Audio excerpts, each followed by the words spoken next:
जीवन की खोज ओशो एक कहानी के द्वारा समझाते हैं। कहते हैं हम साधारणताएं मान लेते हैं कि जी रहे हैं, लेकिन बहुत कम लोग हैं जो ठीक ठाक अर्थों में जीते।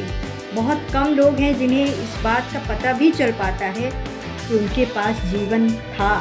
बहुत कम लोग हैं जिन्हें इस बात का बोध हो पाता है कि क्या रहस्यपूर्ण सत्ता उनके भीतर निवास कर रही थी। हम करीब करीब अपरिचित और अनजान ही अपने से जी लेते हैं। निश्चित ही ऐसा जीवन कोई आनंद, कोई शांति न दे पाए तो अस्वाभाविक नहीं होगा। इसमें यही स्वाभाविक होगा कि जीवन एक दुख और चिंता और परेशानी, एक पीड़ा बना रहता है। वैसे ही हमारा जीवन है। स्वाभाविक है कि जीवन को जानने की उत्सुकता पैदा हो। हम जानना चाहें कि हम क्या हैं, क्यों हैं, हमारी सत्ता क्यों है, कौन सा प्रयोजन है, कौन सा अर्थ है जिसकी वजह से हमें होना पड़ा। और अगर हमें ये भी पता ना चल पाए कि कौन सा प्रयोजन है, कौन सा अर्थ है, तो हम जिएंगे तो ज़रूर, लेकिन जीवन एक बोझ होगा। घटनाएं घटेंगी और समय व्यतीत हो जाएगा। जन्म से मृत्यु तक हम यात्रा पूरी कर लेंगे, कोई रुकावट नहीं आएगी, लेकिन किसी सार्थकता को, कृतार्थता को और ध्यानता को अनुभव नहीं कर पाएंगे।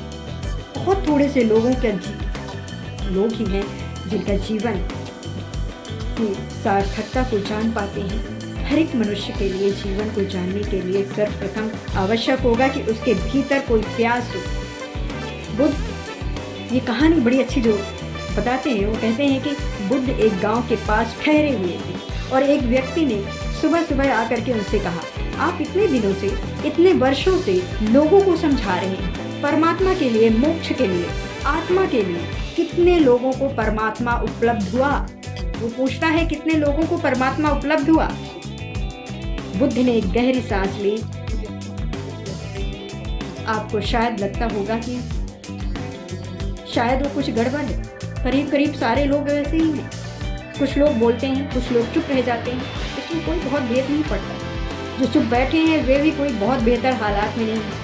हमारे मन इतने विक्षिप्त है, इतने पागल है, हमें पता भी नहीं है कि हम क्या कर रहे हैं, क्या कह रहे हैं, क्या बोल रहे हैं, हम कैसे जी रहे हैं, इसका भी हमें कोई पता ही नहीं है। और इसीलिए इस तरह की बातें हो जाती हैं। बुद्ध ने कहा, मैं लोगों को समझ रहा। बुद्ध ने कहा, मैं लोगों को समझा रहा हूँ, मैं लोगों को कह रहा हूँ। कोई 40 वर्षों से मैंने लोगों को परमात्मा के और जीवन के अर्थ के